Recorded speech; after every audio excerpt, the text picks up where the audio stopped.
Hello, everybody. Thank you for joining us. Welcome to this AHURI research webinar. My name is Dr. Tom Alves. I'm the Head of Development at AHURI, and I'm delighted to welcome you. I'm joining you today from the lands of the Wurundjeri of the Kulin Nation, and I do pay my respects to elders past and present. And I also acknowledge the elders and the peoples of the lands that all of you are joining us from as well. I also want to acknowledge, of course, the traditional custodians of those lands, and also that we need to remember, of course, that we're working on lands that are in the custodianship of Aboriginal and Torres Strait Islander peoples, and I do welcome those Aboriginal and Torres Strait Islander people who are joining us today for this webinar as well. Before we commence the webinar today, I'm pleased also to announce the National Housing Conference, which will be held on Wednesday the 2nd to Friday the 4th of March 2022 in Melbourne. And for the first time, this will be both an in-person and a virtual event. Registrations for the conference are now open, and you can see the website details on the screen. And the call for abstracts is open as well if you're interested in following that. I'll now provide you with a few instructions on the software that we're using today and give you some advice about how you can participate in the webinar. The webinar is being recorded, so if you do want to return to it at a later stage, or if you want to share it with colleagues or friends, you're welcome to do so. It will be stored on the AHURI website, and you can access it there in coming days. At the end of the webinar today, you'll also receive a short survey, which we'd encourage you to complete as it helps us to refine and improve our webinar offerings. You have the opportunity, as you participate in today's webinar, to submit questions, and you do that by typing your question in the Q&A section of the screen. You can see on the right a Q&A function there. Just select that and type in your question. Please do that at any stage during the webinar today. We'll collate the questions that we receive, and we'll seek to answer and address as many of them as we possibly can. We will, of course, be a little constrained for time, so we'll do our best. I'm delighted now to welcome you to today's webinar, which is titled Learning from Public Housing Renewal Evaluation. Our main presenter today is Associate Professor Andi Nygaard from Swinburne University of Technology. Andi is the lead author of the report, Evaluation and Learning in Public Housing Urban Renewal, which analyses how evaluation of public housing renewal is informing policy development and delivery to maximise financial returns and also socio-economic outcomes. The report on which today's presentation will draw, and also a policy evidence summary and a standalone executive summary of the report, are available on the AHURI website, where they will be available for free in perpetuity, but also you can access them today through the webinar in the handouts section. Again, on the right of the screen near the Q&A function, you'll see that if you want to look at the report at any stage during the webinar. Andi Nygaard is the Deputy Director and a Research Theme Leader at the Centre for Urban Transitions at Swinburne University. Andi has previously held research and teaching positions in both the United Kingdom and Australia, and most recently he was co-director of the International Centre for Housing and Urban Economics at the University of Reading in the UK. We also welcome today David Islip, who will be a respondent following the research presentation. David is Principal Advisor, Urban Design and Architecture at the Office of the Victorian Government Architect. David is the OVGA's Design Lead for Victoria's Public Housing Renewal Program, which is being delivered as a ground lease model. The format for today's webinar is that we will hear Andi's presentation based on the report.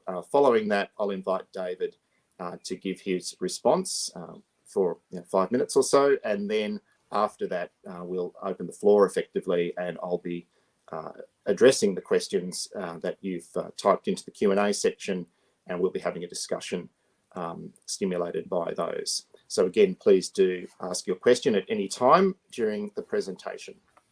And it's now my pleasure to hand over to Professor Andi Nygaard to take us through this report. Thanks, Andi. Thanks, Tom, and good morning, everybody.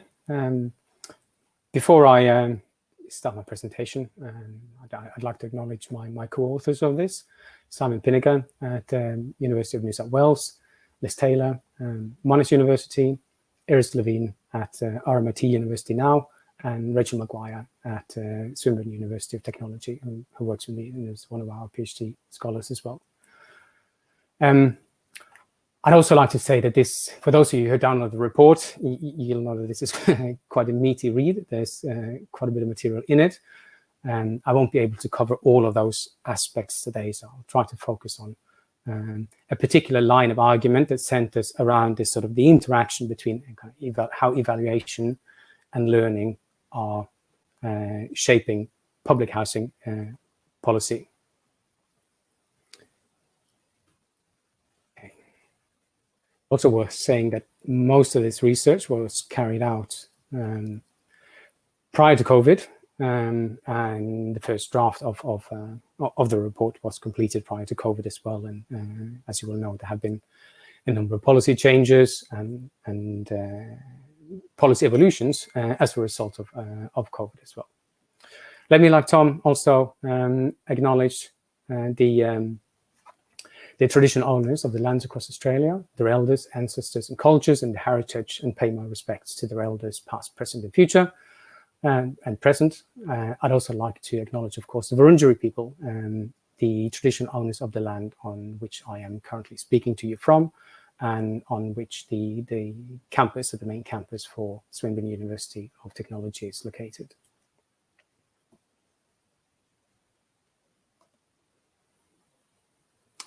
Okay, so I'm going to try to be succinct in focusing on a particular line of argument. I'll give a select introduction that is tailored to that particular line of argument. And there might be questions that we can maybe flesh out in the Q&A session afterwards. So I'll give an introduction and a little bit of context. I'll give you some conceptual foundations, which I think are quite important, because it leads up to this issue of why focus on the processes of learning, and why focus on evaluation, why focus on the process of learning when we're talking about public housing renewal. And then I'll give you some of the findings from or relating specifically to evaluation and public housing renewal. Talk a little bit about the sort of broader understanding of learning in a multi-actor perspective, and going back again to some of these conceptual foundations around, particularly in advocacy coalition perspective, and then some reflections on perhaps the way forward for policy innovations. And I can perhaps kind of also start by sort of saying that there are kind of three takeaway points that I'd like you to kind of be left with from this. The first one is that there's relatively limited evidence that evaluations on their own have been particularly instrumental in shaping key policy aspects that are relating to maximizing social and economic returns. So this is not saying that they're not without value, or that they not have impact on policy per se, but that they have been particularly instrumental is difficult to trace in the evidence that we've collected. That said, and this is point number two, there is very clear evidence of learning and policy evaluation. But that evaluation is just a small part within this, and the learning process itself consists of a much wider range of inputs than evaluation. And that then relates to how we think about policy formation. It means that learning takes place in this multi-actor environment, and this multi-actor environment, particularly in the absence of external pressures, tends to show a tendency to self-reinforcement and refinement rather than transformative policy innovation. So this makes public housing renewal more beholden to the processes of urban change than a changer or a shaper of those change processes themselves.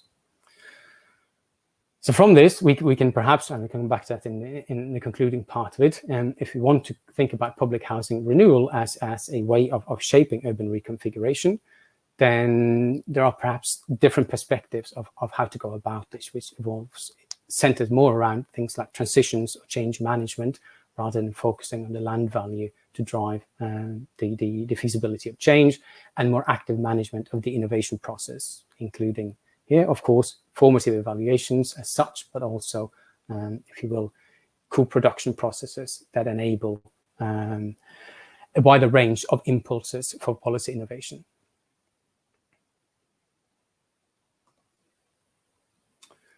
Okay, so a little bit about our center. Our center is the Center for Urban Transitions, and our mission is to evolve and develop actionable policies for just, healthy, and productive urban transitions.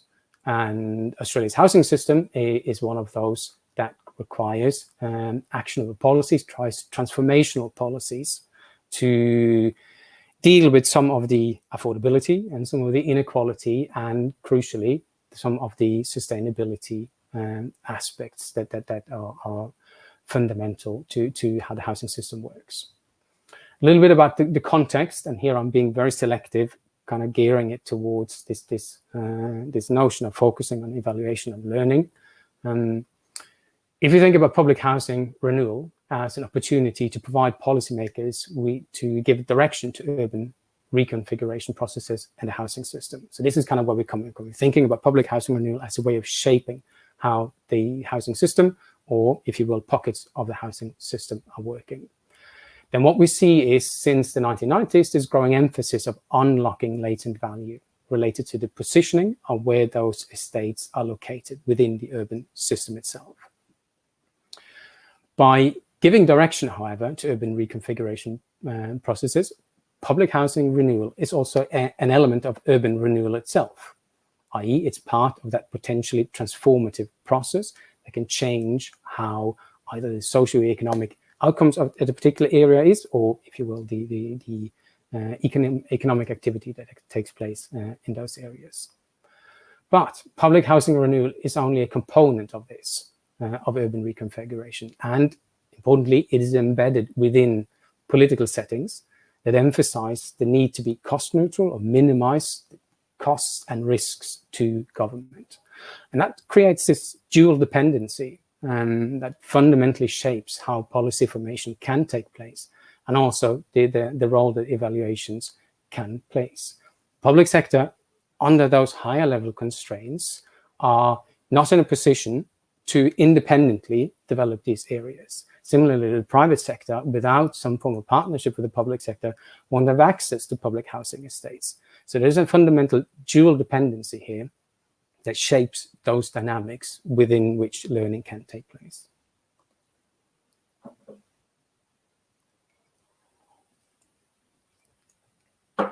And that dual dependency relates importantly to how we think about policy formation. Well, different perspectives on this, and I'm not going to go into great detail, but we can think of policy as sort of a top-down command and control type process, in which case you would focus on the formal rules, the regulations, the laws, etc., etc. Or you can think about it as a bottom-up process, in which case you would focus more on the financial incentives, some subsidies and taxes, and so on, in terms of how we shape the urban reconfiguration processes. But we can also think about policy as networks. And this dual dependency creates this sort of network effect. That means that the analysis of learning processes and network management is focusing on the learning processes within this network. So public-private interaction through the information and resource exchange is, if you will, the environment that is shaping the formation of public housing renewal policy. And within that, a key finding of our work is that some of those, or a number of these sort of understandings of how public housing renewal works are very widely shared across key stakeholders. It doesn't mean that they all kind of fundamentally agree with them, but the basic understanding of how public housing renewal works is widely shared. And very central here is the role of latent land values in reconciling some of those physical, social, and economic reconfiguration objectives. They are often shared on very pragmatic grounds. It's an acceptance that there is this higher level constraints about reducing the risk. And as a result, this is how public housing renewal can work. And this lends itself to kind of thinking about policy formation, or the kind of perspective on policy formation and evolution within what is called an advocacy coalition framework.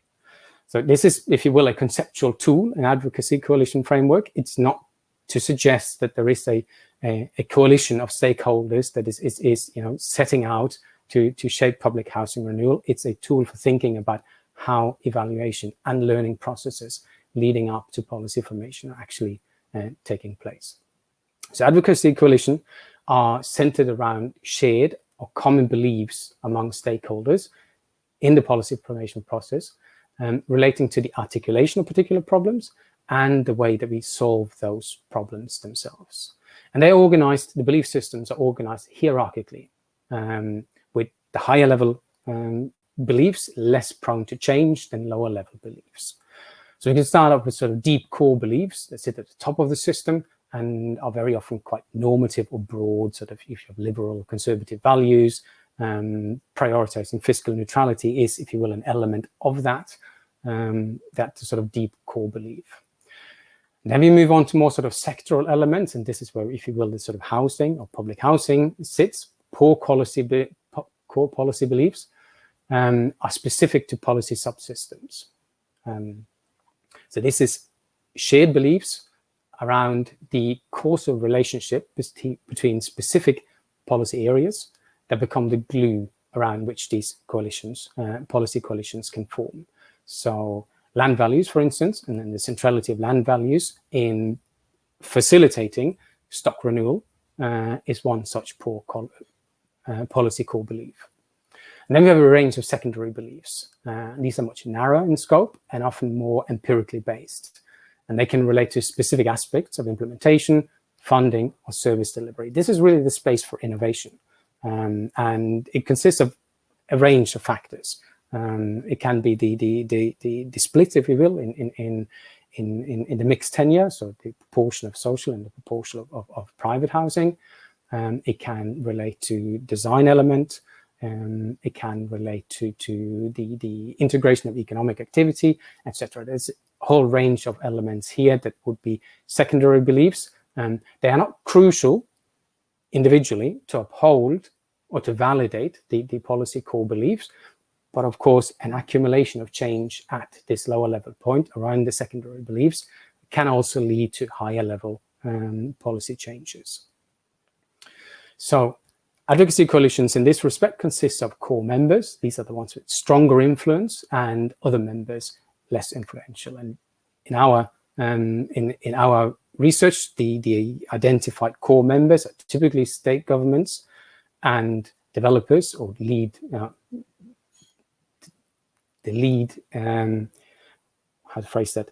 bid organization, or the lead organization in the bid for public housing renewal.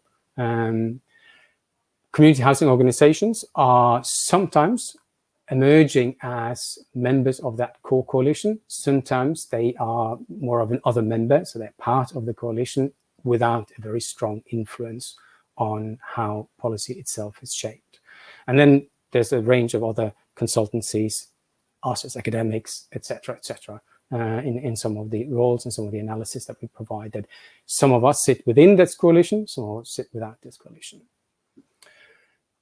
Core policy coalition members bring a range of resources and competencies to public housing renewal, without which the policy core belief cannot be sustained. So this goes back to that dual dependency. So state governments and local governments have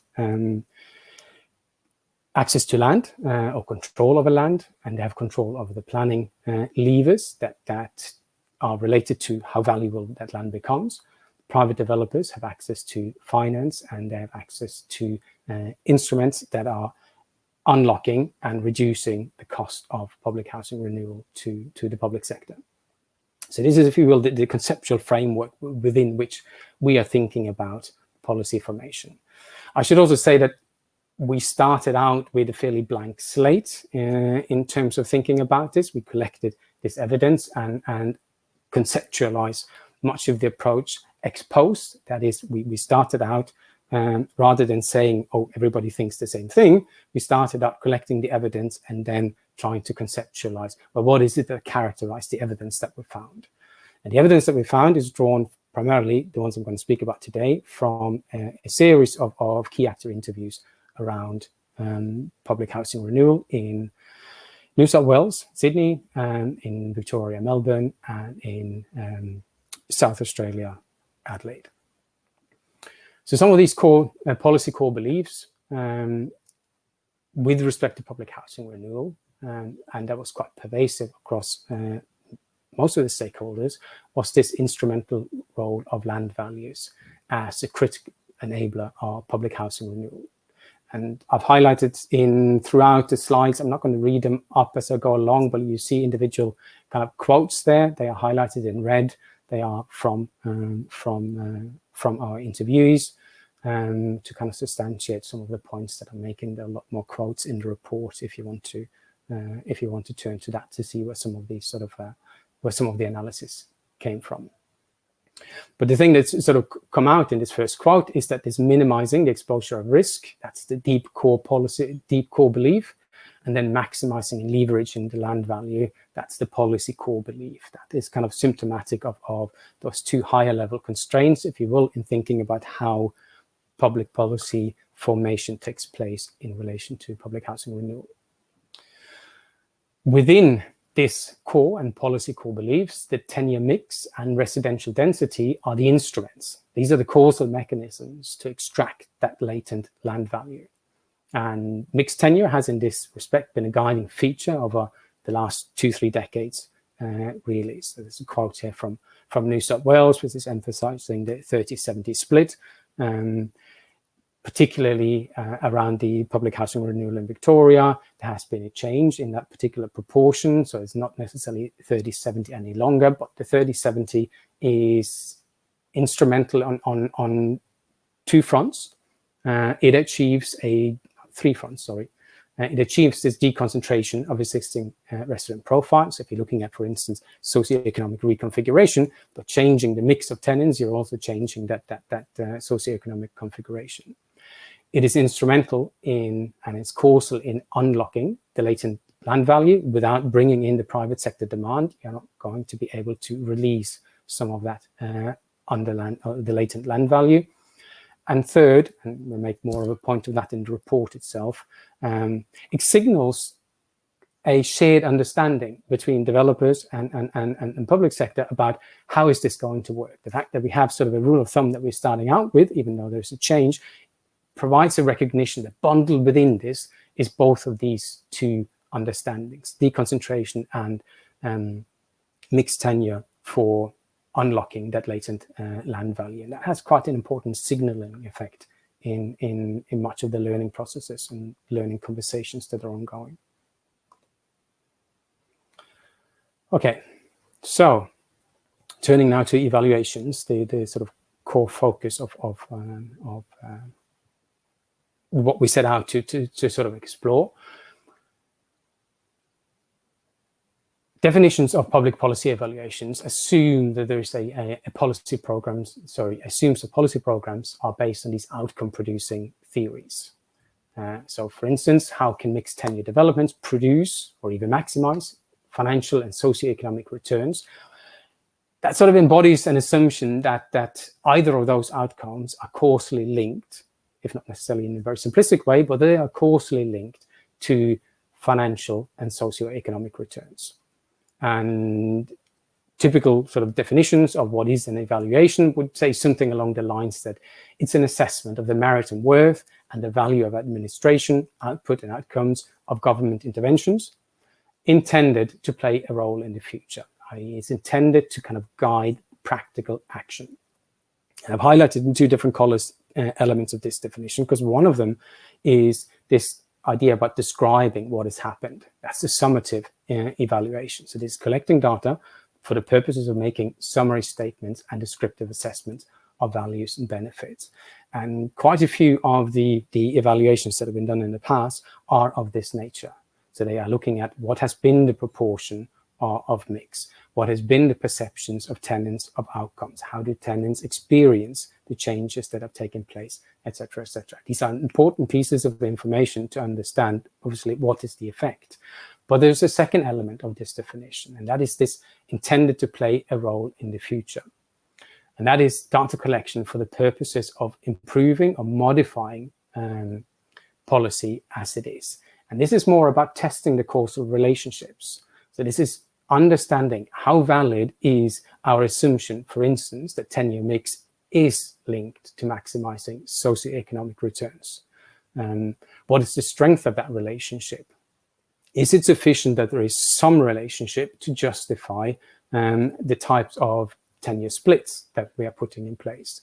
Those are big questions. They're not easy to answer, but they require quite specific approaches to thinking about and testing the theories that underlie this. And this becomes important when we think about how to go forward, because land values are quite different in different parts of our cities, which means that the ability to leverage on the back of land values is spatially not uniform.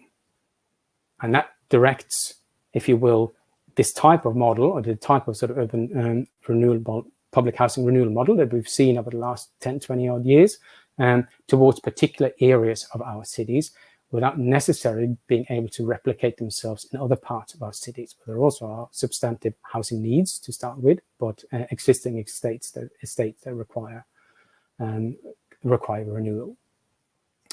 Throughout, yeah, I mean, we keep going on about there's a lack of these formative evaluations, and from that it might be kind of maybe read into it that we think that summative evaluations are not important. That would be wrong. Both are important. I think our key point is that summative evaluations alone are not sufficient to play a role in the learning process. So we require both summative and formative evaluations. And the formative evaluations are require more strategic thinking about how we put them in place. And for us as researchers, it requires access to a whole set of data that typically we don't have access to. Okay, so what are the findings that come across from the evaluation side of things? One is that there is very clear awareness and appreciation of evaluations as part of an information tool. So a large number of evaluations have been commissioned by government. They have been commissioned from independent organizations and universities, etc., in each of the 3 states. It's been a lot of evaluation of particular relocation experiences, describing community outcomes. A number of states across all of these, across all of the states, have this component built into them. There's an evaluation of what the social mix outcome are, the sense of belonging, satisfaction, health and lifestyles, and property values, and so on. So these are describing what is happening as a result of or after a process of renewal has completed. And there's almost universal awareness of these amongst the policy, amongst the stakeholders that we spoke to, and appreciation of them. But most of these are summative in the sense that they are mapping out these outcomes without very clear or strong testing of the causal relationship between what is observed and what has been done.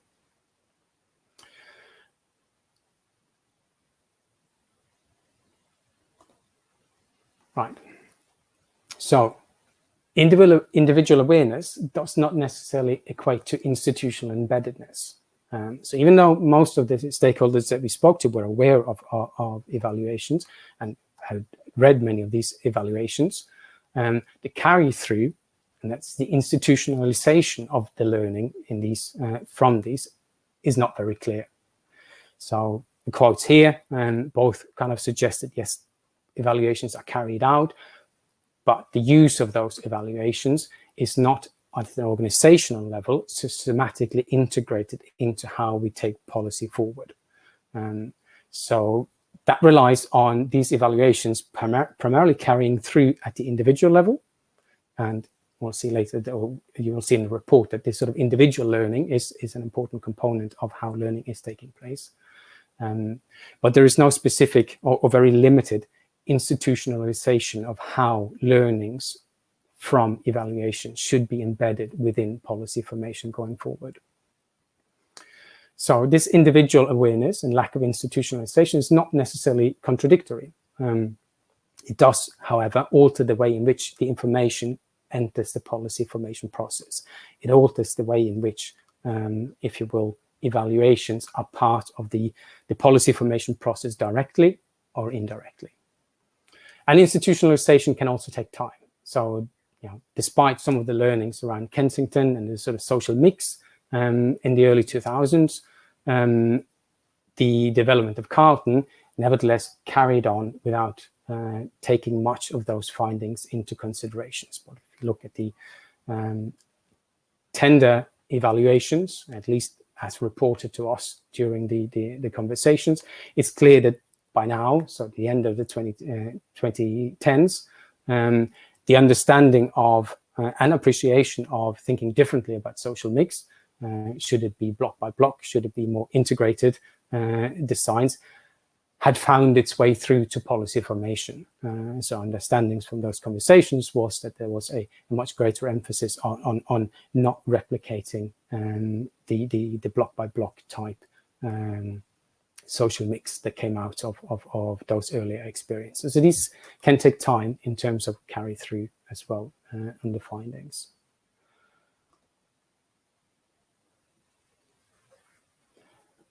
That said, the lack of institutionalization doesn't mean that there aren't examples of where evaluation activity has actively shaped policy evolution.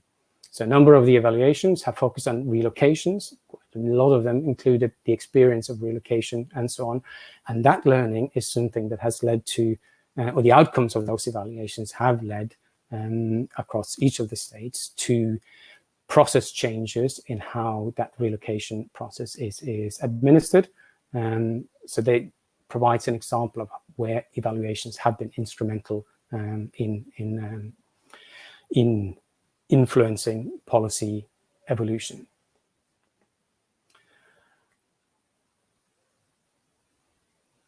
That then raises this issue about a key issue is obviously what is being evaluated. What's the remit of evaluation? So the summative evaluations that we've listed and that we've referred to are mostly focusing on particular aspects of outcomes and perceptions. But there's much less evaluation, for instance, of what is the link between particular splits in tenure mix and the outcome for the socio-economic outcomes or impact on, for instance, the existing public housing tenants. That's different from thinking about what the perceptions is or what the area looks like after a renewal to thinking about what are the potential impacts in terms of economic integration, social integration, and the interactions between individuals, the outcomes or the outcomes of design aspects, such as how is public space provided, access to that public space, and its instrumental role in facilitating the interactions between tenants of different types of tenure. There's an awareness of these issues, but there isn't that evidence base or the evaluation base says or the science, if you will, behind informing those types of design elements, and that is what we would think of as more formative forms of evaluations. All right, so evaluations themselves are universally appreciated, but not very strongly linked to how the policy evolution process is formally taking place or institutionalized. And part of the reason for that is we have this multi-actor perspective. And what I've tried to sort of summarize in this figure on the side here are three of the sort of key actors in this. I should acknowledge that our ability to recruit local government participants wasn't great. We had a couple, but we didn't get a large enough sample of those to very firmly conclude about the role of local governments.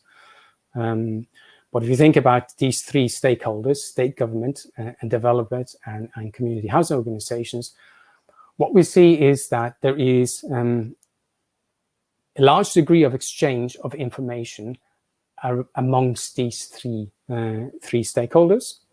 There is exchange of information and joint learning taking place, but there is also exchange and transition of personnel across each of these organizations. So there's movement of state government officials, both to CHOs and to developers, and the other way around. And this type of, if you will, constellation of key stakeholders, and now you can sort of see where we come from with this sort of advocacy coalition take on things, facilitates also the exchange and the shared understandings of how public housing renewal can work on the back of land values. Evaluations is only one component of it. That's the orange bit that I've tried to highlight there. There is a lot of other factors that are shaping the learning processes and the exchange of information amongst these three stakeholders. One is career-long experience. A lot of the people that we spoke to and a lot of the people that are involved, the key stakeholders, have been involved in public housing renewal in one of these three actors for a very long period of time. So there's an individual accumulation of learning based on day-to-day activity and delivery, and based on day-to-day experience within each of the organizations. There is learning taking place through other forms of exchange, such as the expression of interest, registrations of capabilities, and so on. They become a way of testing out the markets. They become a way of accumulating or exchanging information, if you will, pre-settling on a particular either constellation of developers and CHOs, or in terms of settling on a particular bid, selection of bids. So this exchange of information is highly critical. Sorry, not necessarily critical of what's going on, but it's important. Testing the market provides strong feedback mechanisms, and we see that a couple of examples where what happened at the expression of interest or the ROC stage very strongly shaped what came out in terms of renewal proposals. So, for instance, we refer to that in the report. The various sites that were set up for public housing renewal in Victoria. One of those, Heidelberg, was subsequently taken out again from the public housing renewal because the market information that was collected through this expression of interest stage basically returned the information that the prevailing density and the prevailing demand characteristics didn't allow themselves to pursuing the purely land value based model of public housing renewal in that area.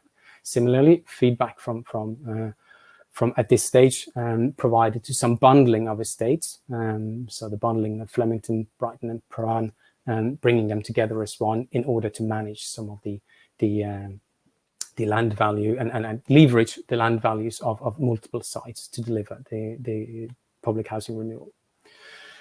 So this is clearly a very important mechanism for learning, and this is one of the evidence that learning is clearly ongoing. But it raises this issue of the structure of that learning. It is learning that is going on within this coalition, within this group of stakeholders, rather than the learning that necessarily draws on a much wider set of stakeholders and interest, or even on the sort of housing systems understandings more generally.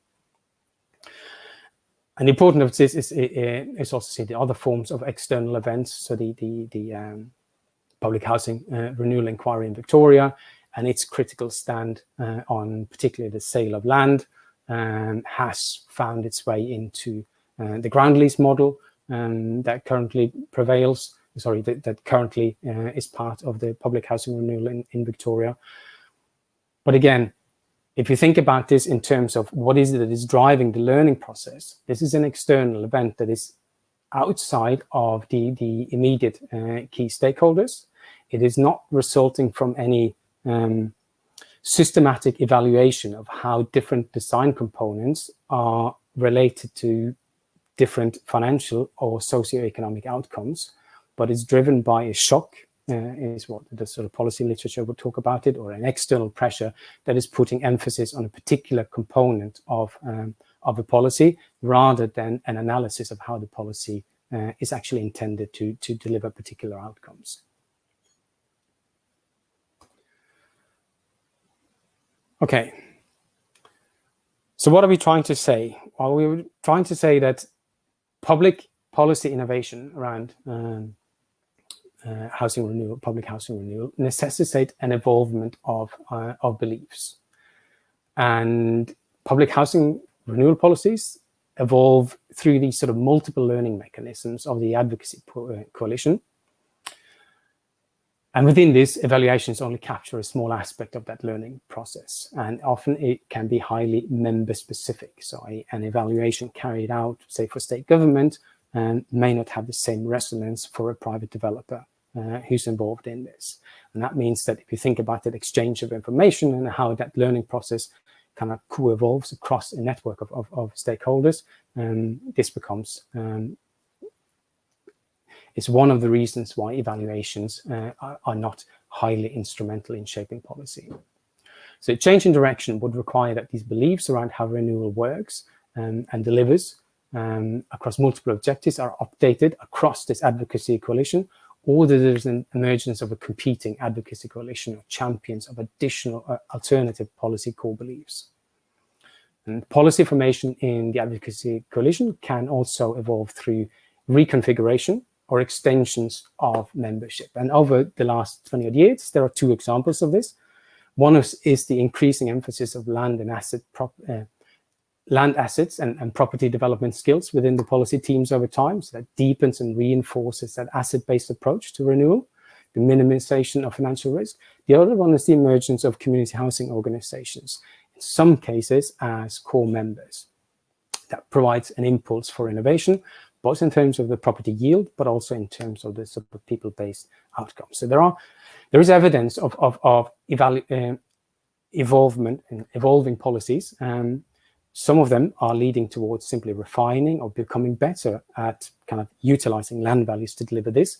But there is also a broadening out and some innovation and change of how the coalition works, without necessarily changing the fundamental beliefs underpinning this. Okay, so I think I've gone well over my 20 minutes. I apologize for that. This is my last slide.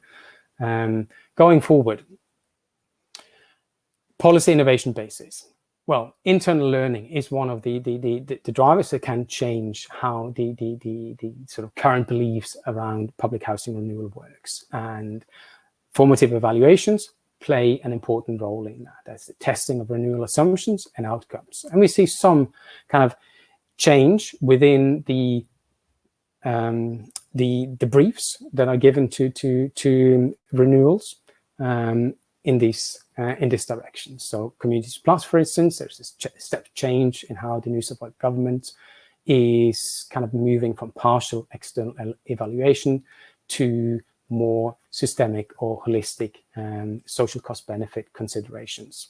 And similarly in Victoria, a number of the stakeholders that we spoke to talked about this moving towards a much more detailed longitudinal assessment and evaluation of some of the outcomes. And that would also lend itself to more formative types of evaluation. There is potential for internal learning and alternative coalitions.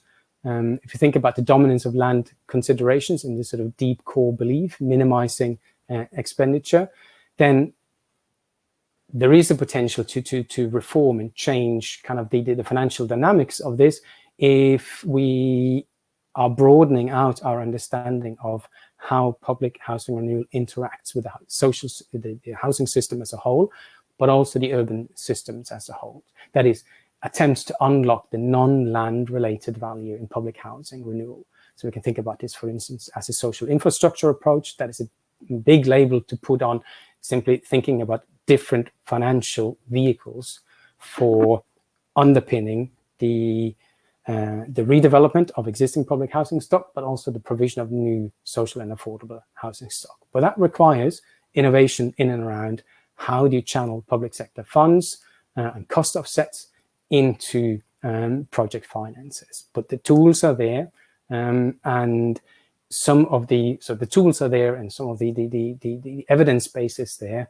What is required is an element of policy innovation and rethinking in order to capitalize those benefits. And lastly, I'd like to maybe change direction a little bit for how we think about social and affordable housing, social housing and urban public housing renewal. Is this issue of climate change. So public housing provides a vehicle for leading the change of how our housing stock interacts with the processes of climate change. I mean, cities is where most of us will experience climate change, and is where most of us will have to deal with climate change. And the housing stock itself is a fundamental component of how we manage climate change in cities. So the housing mission should be and must be to also transform Australia's housing stock into infrastructure for carbon reduction. Simply being carbon neutral isn't good enough, and social housing can be used as an engine for turning housing into a carbon reduction infrastructure. And again, there are solutions for this. There's a wide set of nature-based solutions, etc., that are finding their way into how we think about urban transitions. And public housing renewal can be used. And this way of thinking about housing is, again, another way of unlocking additional financial mechanisms for providing both renewal of housing and new social and affordable housing. I'm going to stop there. And apologies, I think that went more than probably half an hour now. But yes, sorry, David. No worries, Andy. Thank you so much. We really appreciate that overview and insight into the report and its findings. And there's been some really interesting questions I've been noticing coming in from people listening to the webinar, which I'll be putting to you and to David in just a moment. But just quickly, I want to now turn to David Islip. David, before we hear your brief response to Andy's report and presentation, I think it's probably worth just asking you initially, what's your role in you work at the Office of the Victorian Government Architect, within the Victorian government. Just really quickly, what sort of role do you play within the renewal process? Yeah, thanks, Tom, and thanks, Andy, for the presentation today. Our involvement is to really be the canary in the coal mine, so to speak, around design quality. So often you'll find that a project is very much driven by time and cost, but when it comes down to quality, that's where our office comes into play, and that's our level of involvement. There's actually government architects' offices right across Australia, except for Tasmania and the Northern Territory. And we're a group of landscape architects, urban designers, and we have that role to kind of navigate a project through the process of procurement to ensure that design quality is protected as much as possible. I mean, we're working in an environment where we're not in the 80s anymore, where you had a public works department.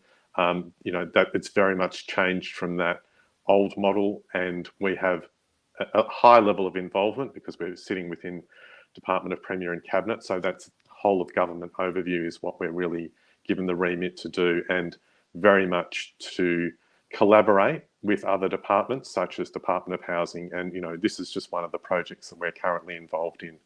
So, public housing is absolutely critical in our mind, and delivering it in the best manner possible is also critical. Great, thanks, David. I'll let you now give your response, and we have some fantastic questions coming in actually, so I'm looking forward to getting to those in just a minute. Thanks, David. Okay. Look, I mean, the paper itself is really asking some excellent questions, and I think, Andy, you finished off by talking about climate change. There's a benchmark that's been set within Victoria of being a net zero emissions reduction target by 2050. And that's a really high bar to set, and there is absolutely an opportunity behind public housing to deliver that. There are a number of measures that sit behind the public housing delivery that talk to high ESD ratings for the housing itself, which is 5-star Green Star and 7-star NATAS ratings, which is excellent. I think that we're dealing with a significant level of infrastructure investment when it's in the order of $5.3 billion with the big housing build, which started effectively back in November of 2020. And it's about replacing that aging housing stock that we've got. And there's so many of those towers at the moment that actually have been impacted through COVID, in Flemington in particular, that have been built back in the 1960s, and they're at a point where that they really are challenged in terms of their whole of life lifespan as a design piece and as a piece of architecture.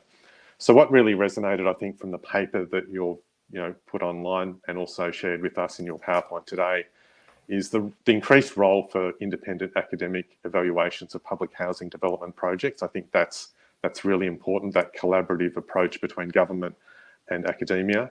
I noted that 28 people were involved in the public housing renewal interviews, and that's excellent. And I think out of those, 9 were actually from Victoria. I declare that I wasn't one of them. That's fine. I wasn't a key actor in that space, but the actual feedback resonated with my own personal experience in delivering public housing. So the first thing I'd note is that I certainly agree that it's characterised by that shared belief in the instrumental role of the changing land values. We're looking at sites that are really close to the centre of Melbourne in Flemington, Brighton and Paran. And you've got these 3 kind of principles that you refer to in the paper, which is about demolishing, replacing and modernising current public housing stock, which is exactly what's happening in those areas. It's about increasing the stock of public housing, creating integrated public-private communities and attractive residential environments. And that's what our role is to do, is to actually ensure that it's not just about how things look, though, it's also around what's the amenity to those particular housing stock itself, and how are you actually ensuring that these are not a product that's being created through government and the public sector, but they're actually homes. And I think the rhetoric that sits behind Homes Victoria speaks to that fact that we are creating homes and we're not creating a product that would be typically in the mind of the private industry. It's also very much around controlling the cost of public housing renewal policies to public budgets. And there's a fiscal reality that we have to understand. There's a framework in which these particular infrastructure projects have to be delivered, and there's a reality to it. The other point you talked to was the mixed tenure aspects, and I think that's really critical, enabling the government to obtain a return from the sale of private dwellings, which can be reinvested together with substantial government investment into the underlying development of social housing. And so, as your paper states, this really means that government can leverage the underlying land value on each site to attract investment from the private and not-for-profit sectors that delivers better social and economic outcomes. So the current approach is really about increasing density. A lot of the time we're seeing the 3-bedders that are typical of the high-rise towers in Flemington, for example, or Collingwood. There's a demand for the smaller 1 to 2-bedder dwellings. And government departments really need to have a clear policy for what is meant by being tenure blind, and what does that approach actually mean in terms of being supported by an evidence base as to what tenure blindness should lead to in a built form sense. And this exact point was also raised in your research, where a community housing provider made the point that there was, and I quote, there was very little written in detail about what they thought, i.e. government, about integrated communities were, and it's not defined through the policy, was the point that was made. So in a spatial sense, I think tenure blindness has implications from a design perspective in terms of housing design, but also primarily in urban design. I mean, what is public and what is private around these estates? From the design of, say, for example, the roof terrace through to the community garden, from the design of the basement car park, who has access to which parts of that, through to the community facilities that are on the ground floor plan. I think the key opportunity is really through urban design, from that ground floor plane, to really kind of build the social glue that can create a more cohesive environment and not create a them and us perception. I mean, with Carlton, having walked through that particular development, you end up in this scenario where you've got public residents, overlooking the private open spaces that they can't access, and that's a key concern. So there is a specific role for government to, and I'm speaking generally here across the whole of Australia, to understand what they're actually after and why they want it and what is it based on. And what is that tenure mix? We started off by talking about salt and pepper mix, whereby you've got public and private housing together in the one building, and then it's ended up shifting to the notion of salt and pepper shakers, where you've got social in one building and private in the other. And so this kind of creates a potential issue, and it needs to be managed effectively. And there needs to be clear understanding as to what's the policy that's driving that. What's the access to the courtyards involving? What's the type of amenity that you're affording to the social versus the private? Who has the best part of the site that will capture northern aspect? Are we letting all the social occupants have direct south access with no access to direct sunlight? These are the challenges that you face. And also the vertical access and horizontal access through these buildings, the length of corridors, the sizes of the communities, what's the density that we're looking at here. And in some areas, you can find densities absolutely well above 300 dwellings per hectare, and that's high density. And so the mix is not always 30 public and 70 private. We're looking to achieve 50-50 split between private and public at Brighton. The development is going to include a range of 1 to 2 and 3 bedded dwellings. And there's also those ESD ratings that I've spoken about. A critical thing is that each of the actual public housing units are going to have a minimum silver level certification from the Livable Housing Australia guidelines, which is excellent. I think they raise the bar around what the better apartment design standards do. And I think that that's a good thing, that you actually are going beyond what would typically be delivered by the market itself.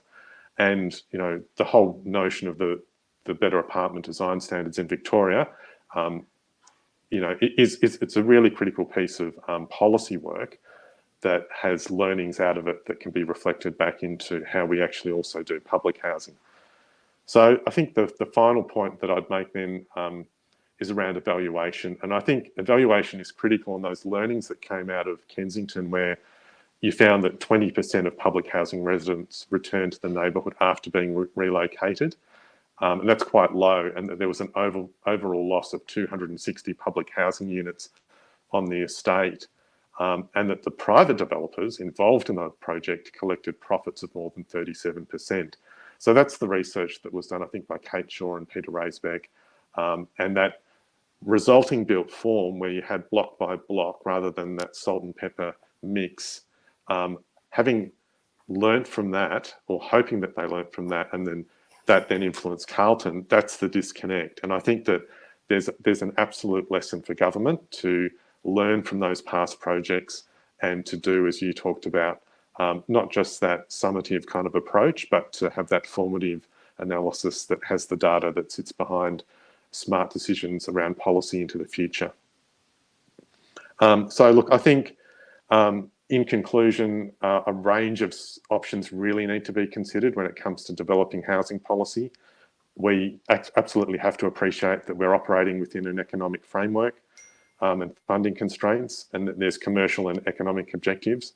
I'm coming from a design perspective. I'm just an architect. I'm not an economist, so I'm not going to overstep my remit.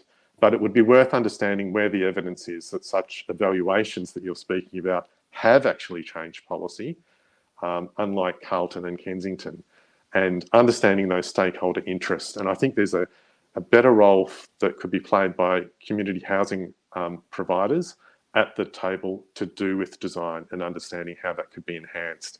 So I really support the value that sits behind this piece of research, Andy, and I think it boils down ultimately to that point that you can't manage what you don't measure, and I think that's the point out of this. Thanks, David. Okay, thank you both. We're going to get stuck into the questions now, and we've got some great ones here.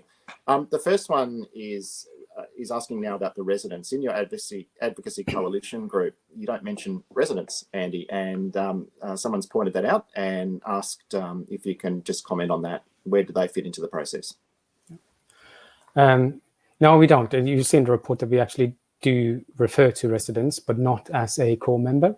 There was little in terms of the evidence to be collected to say that their voice was particularly instrumental in shaping policy settings. So yes, there are a number of consultations with tenants, but they tend to be fairly descriptive consultations. Often they are consultation based on a set of, so these are the negotiables, and they tend to be fairly, find a respectful word here. They tend to focus on details of design rather than the underlying principles of design, for instance. So I could flick one up on the screen here, which shows you a list of non-negotiables, and those non-negotiables go to the specifics about, what do the buildings actually look like, as opposed to, for instance, what color the buildings have, and they go to the specifics of density as a non-negotiable, as opposed to whether or not the local cafe bar should be of this type or of that type. So that's in terms of the evidence that we saw and collected, it's mostly at that fairly sort of finishing off the product stage that the tenant voice is heard, rather than at the fundamental design of the product itself. So they are not a core member of the Advocacy Coalition. They are not strongly shaping policy. It's not their experience that is leading to change. The one example we have of where that isn't, where they do come to the fore, is through the Public Housing Renewal Inquiry, where the tenants' voices are carried through by the inquiry into the policy process. But if you think about it in terms of how policy is set, it is because it was taken up by this external institution that carries weight in the policy formation process. It's a voice that cannot be overheard. The tenant's voice behind that was overheard. It was only when it was taken up as this external, by this additional external institution, that it became heard in the process. And that is a prime example of how advocacy coalitions respond to external pressures, and how external pressures create selective attentions to particular issues, rather than it being a holistic evaluation of what is actually going to create the best socioeconomic outcomes. Thanks. The idea which you've already discussed, Andi, obviously unlocking latent land value as a driver of renewal is something that privileges higher land value locations, which tend to be urban locations. There is a lot of public housing in need of renewal in other locations, including regional and areas outside of capital cities. Maybe, David, I'll put this to you. In terms of, what does this mean then for governments in terms of trying to enact a policy of renewing aged assets that are environmentally not performing as they should be, or not meeting contemporary standards of habitation? I mean, how does this happen then in places that don't have that underlying land value?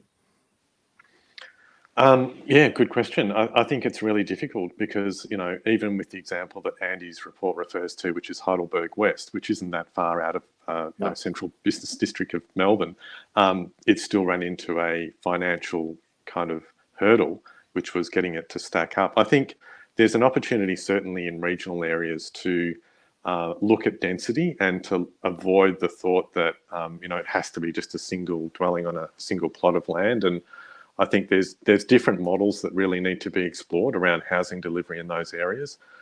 We often find that you end up with a disparate number of, it's like a puzzle, and there's different pieces of those puzzles, the puzzle missing, and they're effectively pieces of land that government could acquire to create a greater cohesive precinct, which has social housing. So you might find a court where 3 of the 8 properties are not owned by government, but the others are. And if government purchase that, then there's that opportunity to deliver density in a more meaningful way and a more effective way to consolidate that parcel of land and to come up with a more higher res, higher kind of density level of delivery in those regions. But I think it's an economic constraint, and I think there has to be different models and different ways of thinking about design that could unlock the potential in those areas. I mean, often it's important not to think about the fact that you have a site and there's one occupant. You have to think about it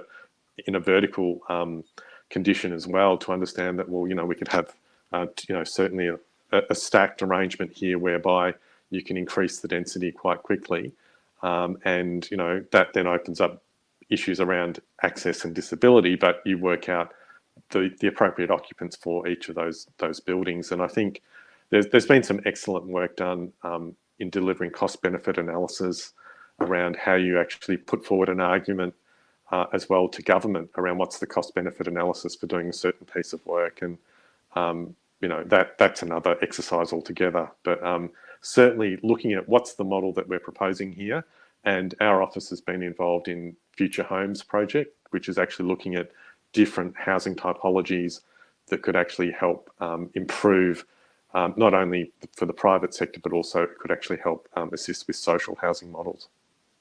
Is there anything you picked up, Andy, through the research that addresses that question? Not so much through the research, but in terms of those sort of concluding, the last chapter that we have, and kind of reflecting more generally on it. Currently, the model works upon what are the services that can be capitalized in high land value areas. It's very much, capitalizing the value of housing services in particular areas. But it's a very restricted focus on housing services. If you take a social infrastructure approach and think about, well, what are the additional services that this housing stock provides, and can we channel some of those benefits into the financing of these projects, then you're opening up a whole, it requires policy innovation, so it's not an off-the-shelf product, but we are opening up a whole set of additional sources of revenue or finance that can fund refurbishment and fund new housing. The critical thing is to overcome that there is a financing gap in producing new social and affordable housing. That's one of the major holdups, and overcoming that can be done by selling off land, and it gives you a little bit of sort of startup capital to overcome that gap for a small number of properties.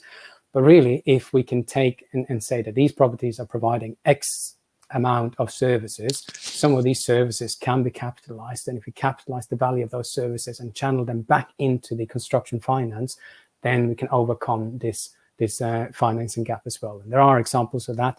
There are policy developments and discussions underway. The whole social infrastructure and the cost benefit analysis approach shows that there is an currently untapped source of additional value that is created. That additional value does require public policy innovation, but it's there and it's perfectly doable. We have to think differently about what is the purpose of social housing in order to do that, rather than operating on a kind of a state-by-state basis or property-by-property basis. We have to think through what's the purpose of social housing to begin with, and how do we maximize the value of that purpose. And we can start in that end. It is possible to work backwards and take a transition management lens to this and say, well, what are the pieces of the puzzles that need to fall into place to unlock such a model of social housing provision? And there's great evidence in Australia. There's great evidence around homelessness and the value of providing social housing for people who are homeless. There's great evidence along a range of other benefits that are generated that in and of themselves individually are not enough to kind of create millions of properties, but there's a sufficient robust evidence base, and there is a lot of additional research that can be done to build up that evidence base to strengthen the financials of providing social and affordable housing that are not tied solely to what the value of the land is. Thanks. Andy, you talked about the dual dependency in one of your earlier slides between, on the one side, government as principally landowner, and on the other side, the development sector, including community housing organisations. as bringing to the table something which the government needs. Question here is kind of asking, aside from a shifting of risk, what does that development side of the equation bring to the table? The person saying, look, I can see why the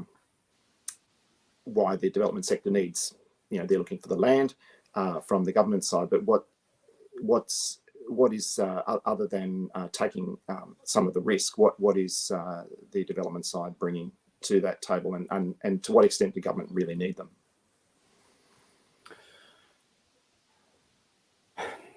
Well, in the absence of the private developer, the public sector would have to finance the entire cost of providing either the refurbishment or the provision of new social and affordable housing. So that means that the entire cost of this would fall on the public sector. In practice, what that means is that the land value underneath it cannot be channeled into, it cannot be released, it can't be capitalized, it can't be turned into, if you will, equity that is put into producing this housing. That is what you get through bringing in the private sector. Bringing in the private sector and their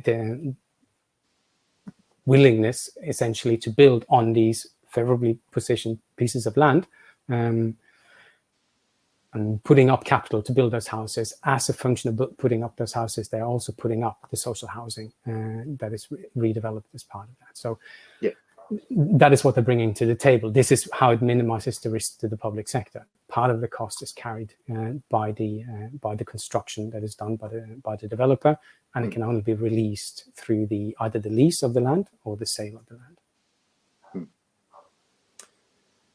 All right. The other another question here that's really interesting, and you mentioned earlier in the talk about the secondary beliefs as opposed to core primary beliefs, and these being the site of potential innovation. Can you expand a little bit more on that? Why innovation is more likely or possible within that secondary arena?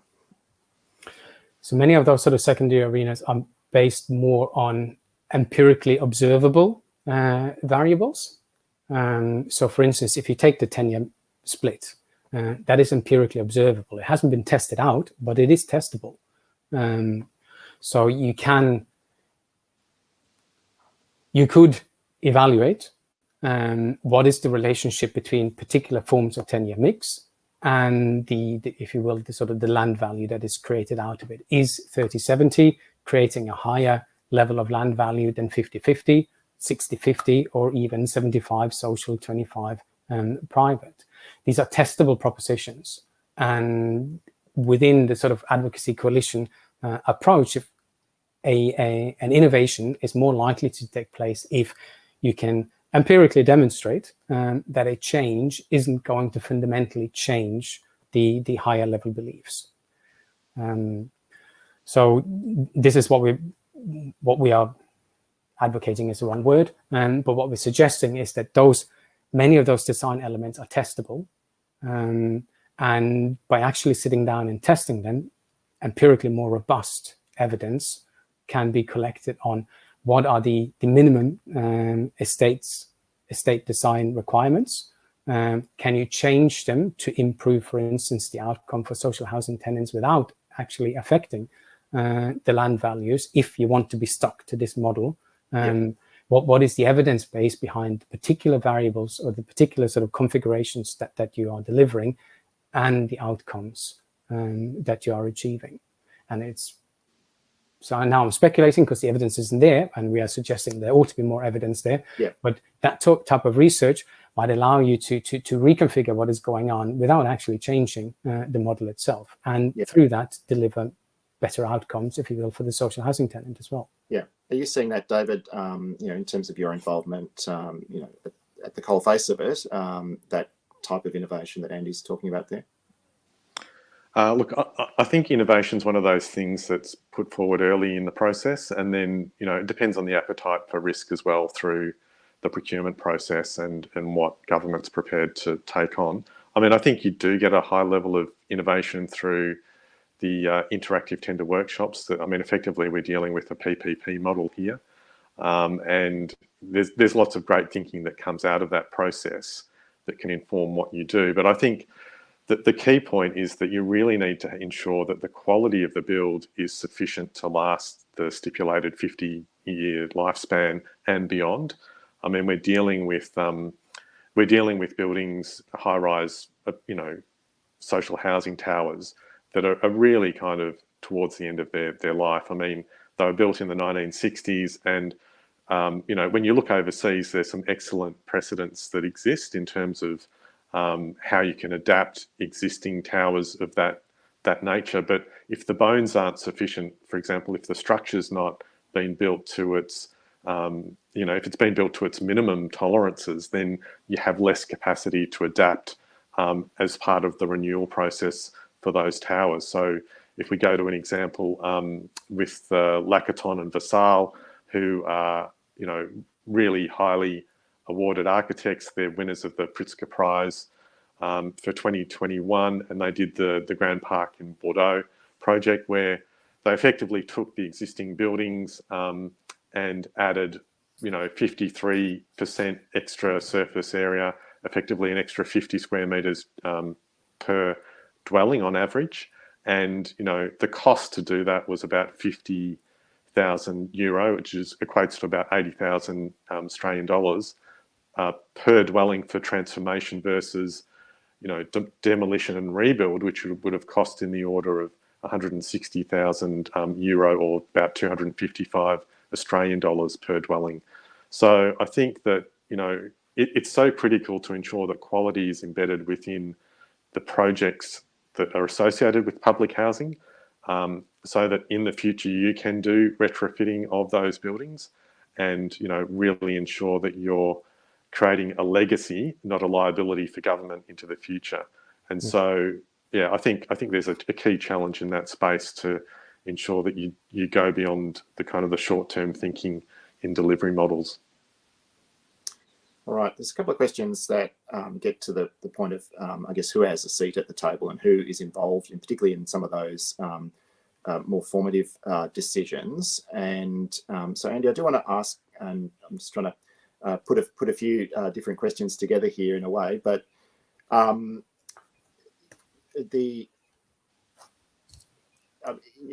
what extent, I guess, or could you comment on the question around which stakeholders are part of that, prime core decision-making process, which are excluded? How does that play out? To what extent were any of your interviews or findings, working into some of those questions? And I guess another sort of related question to that is to actually start to sort of, I guess, move beyond that sort of secondary layer and to that, to actually evaluate the deeper process. Who would need to be part of the evaluation process in order for it to have more of an impact on formative rather than for it to be more formative than summative? Okay, so with respect to who's in the important meetings, if you will. Yeah. Yeah.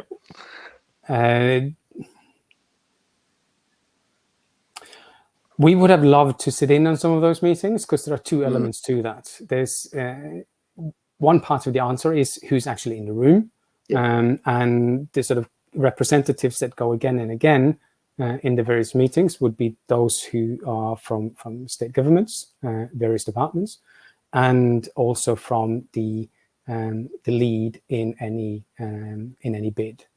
And when I say that the lead in any bid, the bids consist of there are some financing elements, there's some development elements and housing elements. That's now also very frequently community housing organizations, but not each of those are actually present in each of the meetings. So CHOs, for instance, will be present in some of those meetings, but not in all of those meetings. Hence this status of when you looked at the diagram that I had a stipulated line around them because their voice isn't quite as strong as that of the two other ones. Architects actually seem to be present in a lot of the meetings that we were told about, but not having been able to observe those meetings, it becomes a little bit of a sort of general statement saying that it's typically state and the lead from the consortium that is bidding from this. Now, the other element of that relates to what I've just said about the CHR. How much is their voice heard in each of these meetings? And again, we would have loved to be able to observe some of these meetings to, if you will, evaluate independently the dynamics of what is going on. That is not something that is, so far at least, hasn't been an option, but would be a beautiful piece of research. Some of the respondents, when they were referring to these meetings from the CHO sector, gave the impression that their voice was not very strong when it came to the financials of these projects. So their voice was strong when it came to tenant management, if they were perceived to be the tenant management or to the residential management side of things, but not necessarily when it came to the actual design of the projects themselves. But I'd like to stress here, we weren't able to be present at those meetings, so we can't independently kind of verify whether this dynamic is also something that is a conclusion we would have reached had we sat in on those meetings. The second element is who needs to be present. Well, that really depends on what you want to achieve. So if you only want to achieve, getting the most properties on a plot of land, you don't need much more than the state and the lead developer.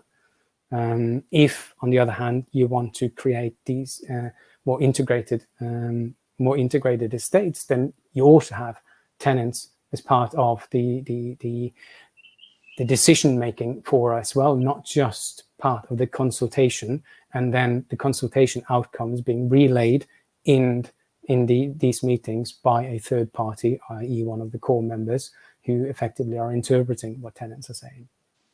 But that really depends on what you want to achieve. It's very difficult to generalize who ought to be in there. We have different views on what is the purpose of public housing or social housing. If you start with what the purpose is, then you can identify who the stakeholders are that ought to be present, and you could construct a co-production process that could be part of a transition management process rather than a purely estate renewal process.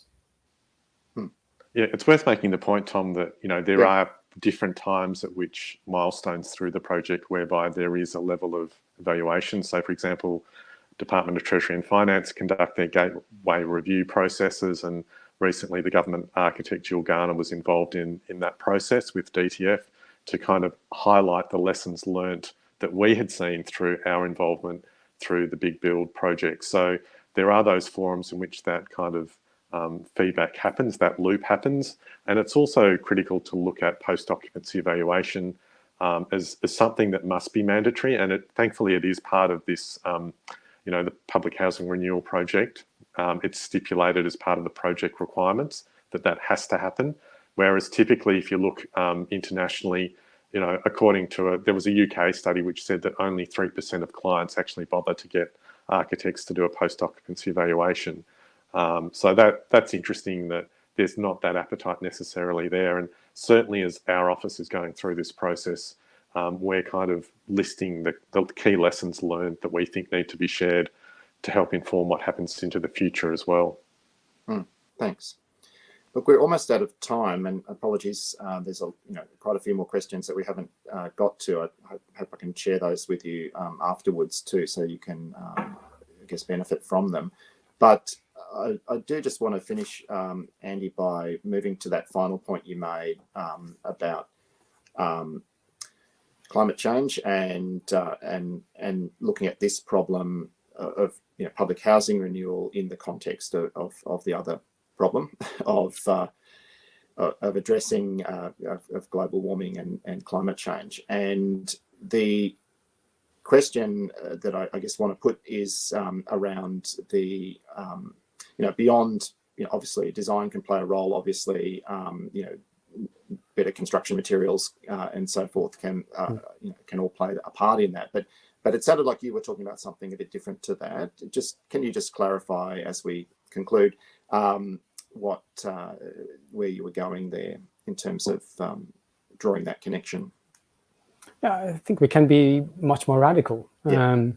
I think housing is the nuts and bolts of our cities. We need to radically change how the housing system is working if we are to reduce the impact of climate, or if you have to manage how the economic system works. We can't leave housing out of that equation and just say that we have to put all the plastic in a bin, for instance, in a recycling bin. That isn't sufficient.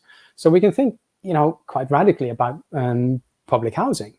Take the towers, or David, you referred to sort of the increase in the surface.